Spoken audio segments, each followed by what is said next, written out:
Hey, so today's video is about Vercel Platform Starter Kit V2. This was launched a few hours ago. I was planning to do a video on something else today, but I thought it's just a great opportunity to cover this, learn something new. It's also something I had been researching quite a bit a few months ago, so it's exciting to see a V2 of it and a great topic for a video. So what is the Platform Starter Kit? Basically, it allows you to create a multi-tenant app with custom domains in days, not months, as you can see here in Steven's tweet. So what is a multi-tenant app? So imagine a website like super.so.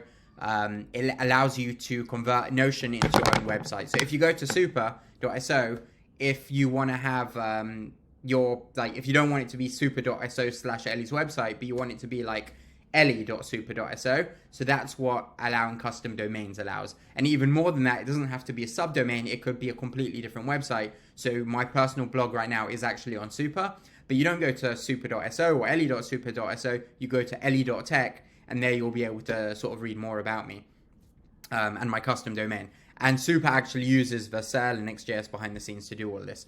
So this is a really cool starter kit. It's all open source, makes it really easy to set things up yourself. We're going to dive in a minute. The project itself, this is some of the tech that it uses Next.js, Tailwind, Prisma for the database, uses Novel, which is a WYSIWYG editor that has a bit of AI generation in it. Really cool as well, a lot to learn here. I was actually going to do a video on Novel today, but when I saw platforms come out, I'm going to push the video on Novel to next week, but we will cover it a bit within this video as well. New Vercel features like Postgres, Vercel Postgres, Vercel Blob. Next.auth is what's used for authentication, and they obviously deploy on Vercel. So let's dive in. This is the repo. I'm actually going to do a quick demo of what this looks like first. So I'm going to log in with GitHub. This is the platform, and this is all the code behind it over here. So let's take a look. So I log in and I see I have two different websites. I already started playing around with this. This is why I have the sites already. If you sign up for the first time, this will be empty. The site I'm on is app.vercel.pub. Here you can see some of my posts. So let's go and do the flow as a new user. We're going to create a new website. So let's call it, and this is a new blog basically. So demo video, and this is my cool blog. So I'm going to go create the website. And in an instance, we have a new domain set up.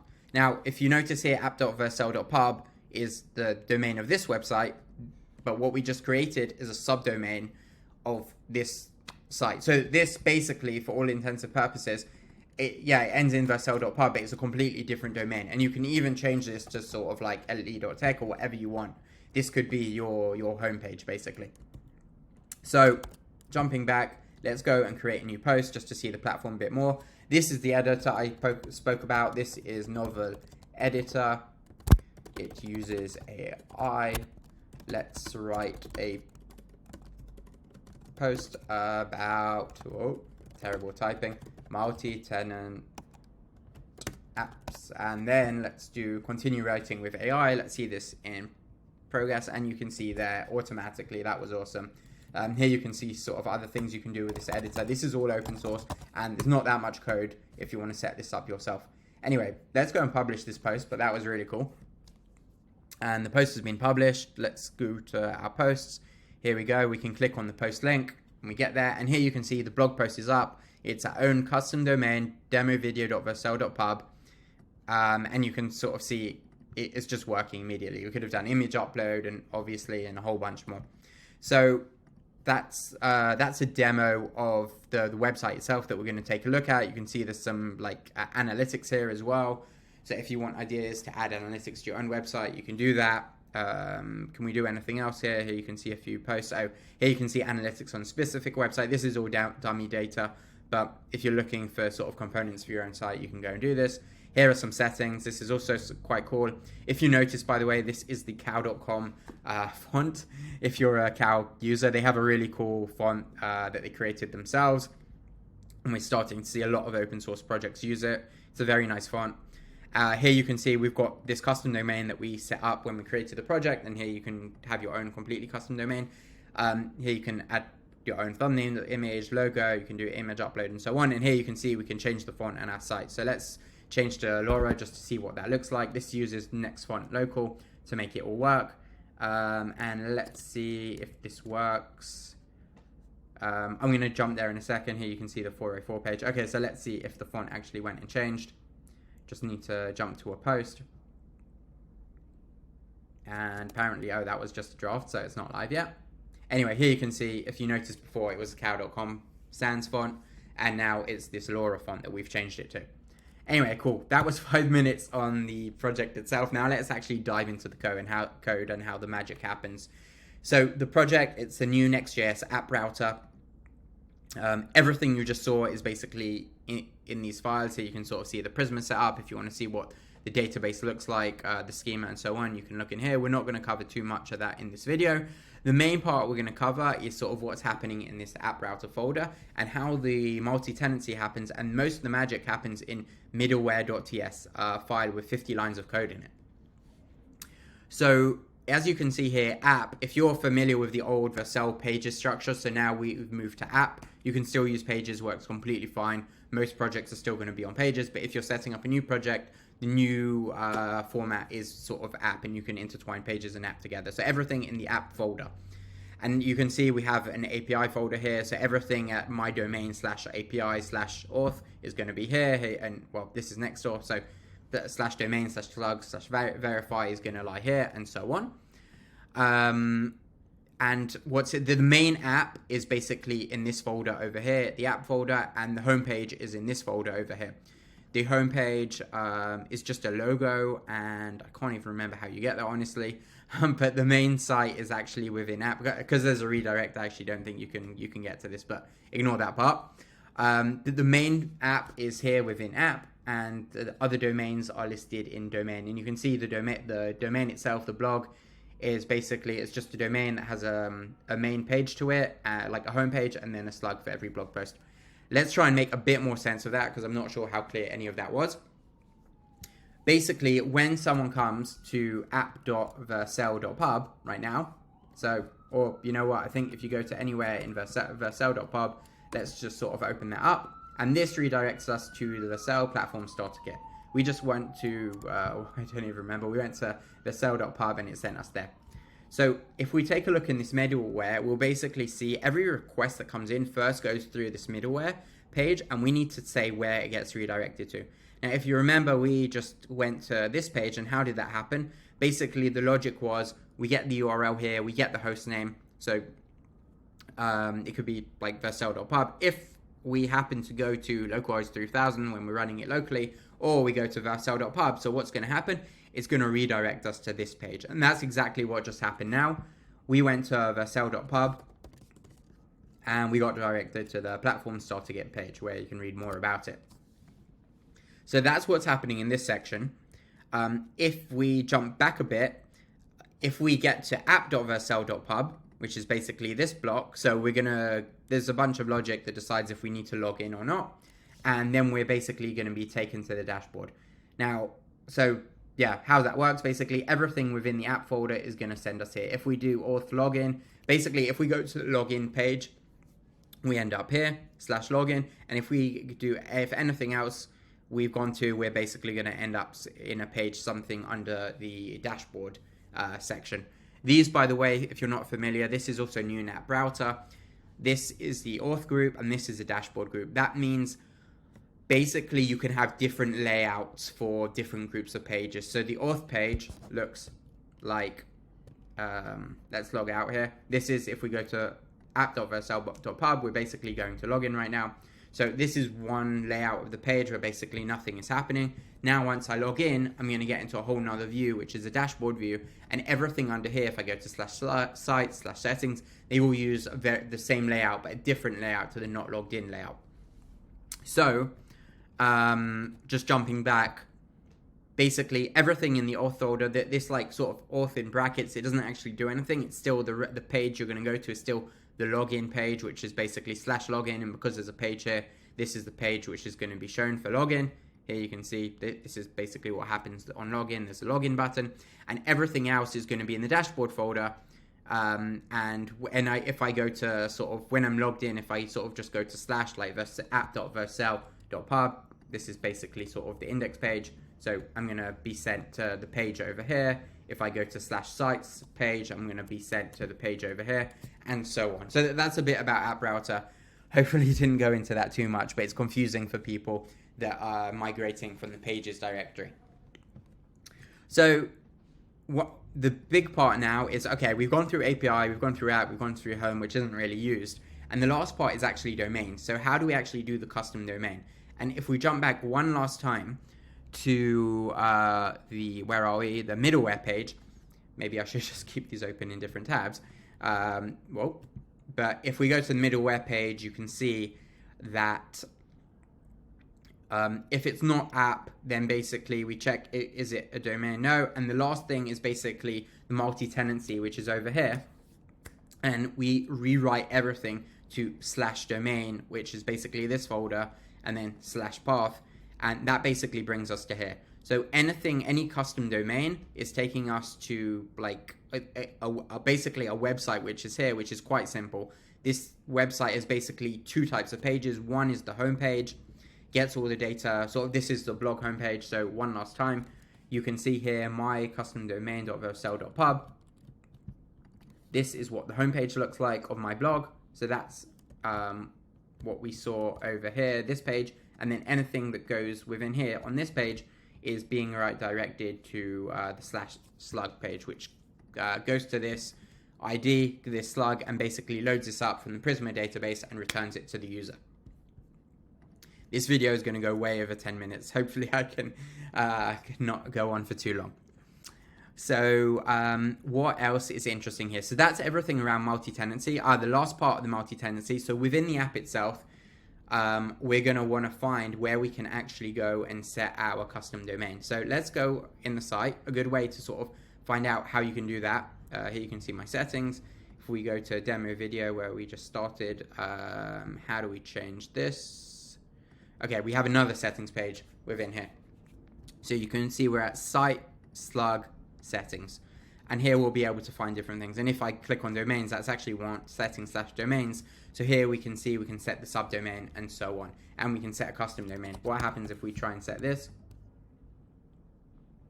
Well, and now it's starting to see, you can see the spinner going, invalid configuration. So you'll notice this is very similar to what actually exists in Vercel itself. And here we have it in the UI here. So if we go and take a look, so what was it? We were at site ID, so we have that there, settings, domains, and here is the page for the domains, and this is where we basically made that piece of magic happen. Over here, you can see we have a form and we have update site. This is another cool feature, by the way, update site. If we jump to lib actions, you'll see basically this is calling the database directly. Let's take a look at that because this is also a new feature of App Router. So how do I get there? I'm going to close this a bit. We're going to lib actions. So where is lib actions? And you can see if we try and find a create site, you can see that basically we are calling Prisma within this function, which is a little bit crazy, honestly. And we can see that we're doing something in the database and so on, and it continues. I've never used PHP, or very little, and this is sort of what people are used to in PHP, where sort of your HTML or JavaScript is just sort of calling functions on the server. But here you can see basically this form, we can go to the form component and so on, but you can basically see that there's this form with a description and so on, and the input, like once it's submitted this form, you can quickly jump to that, components. I can use this components form. So let's take a look. And you can see this is just a regular HTML form. And when the handle submit happens, handle submit, let's find that. Where is it being called? But you can see it's just an action being called within the form itself.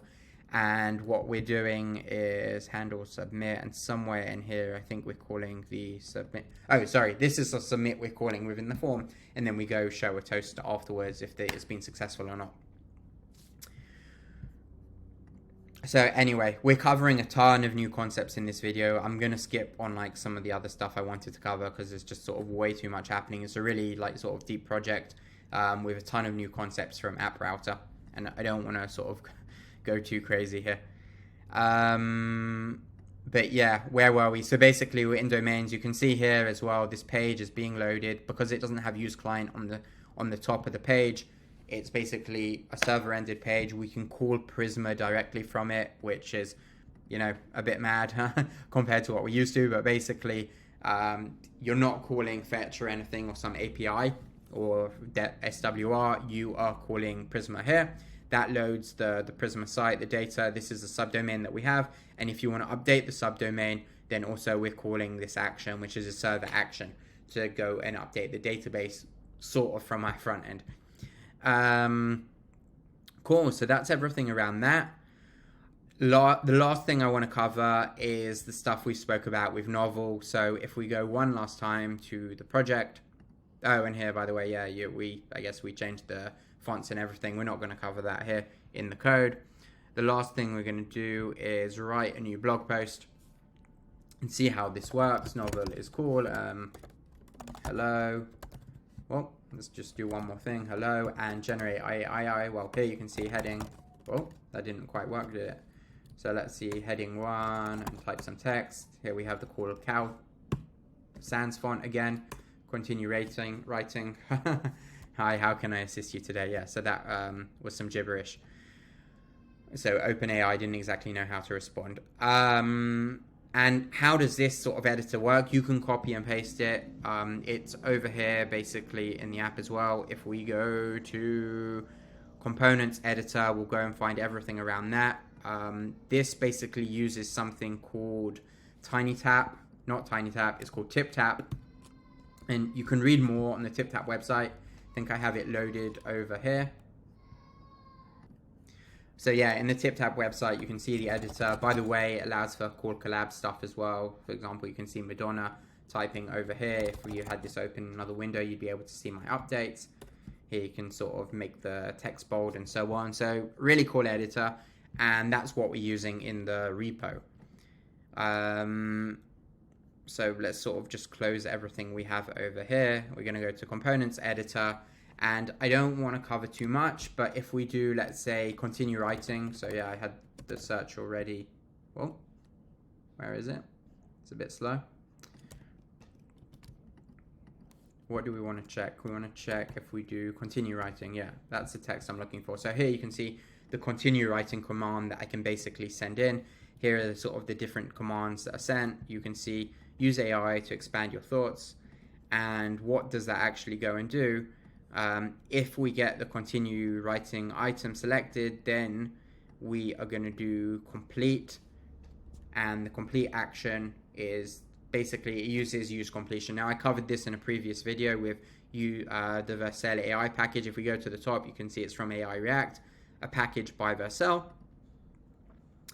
And here you can see it basically calls an API generate, and it goes and basically finishes the text that we've gone and written. If we go and check this in the code, you can see the route over here. We actually covered this in the previous video. This is rate limiting, but they've commented it out. Here you can see the response. Basically, you can the create chat completion. So we're calling OpenAI to go and do this. We're using Edge runtime. A post request is being sent to this endpoint.